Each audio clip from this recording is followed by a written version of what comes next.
भैया चौक परिसरातील पाटील चाळ या ठिकाणी भिंत कोसळून 4 मजूर अडकून जखमी झाल्याची घटना आज दुपारी घडली आहे। या संदर्भातील माहिती महापालिकेचे सहाय्यक आयुक्त पंकज जावळे यांनी दिली आहे।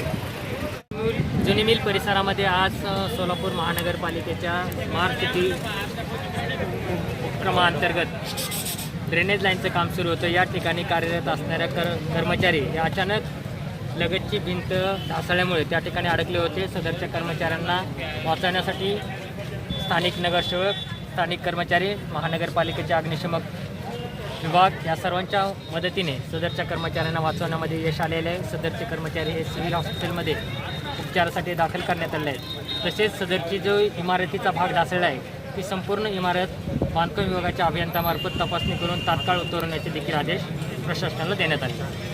सर, जुन्या पद्धतीची इमारत होती, त्यांना काही नोटीस वगैरे दिलेली होती का? काय या संदर्भात माहिती आहे? नाही, सदरची इमारती धोकादायक असल्याबाबतची कोणतीही नोटीस त्यांना देण्यात आली नाही, परंतु जो भाग आता धोकादायक आढळलेला आहे त्याच्यावर निश्चित महापालिका अधिनियमानुसार कारवाई करण्यात येते।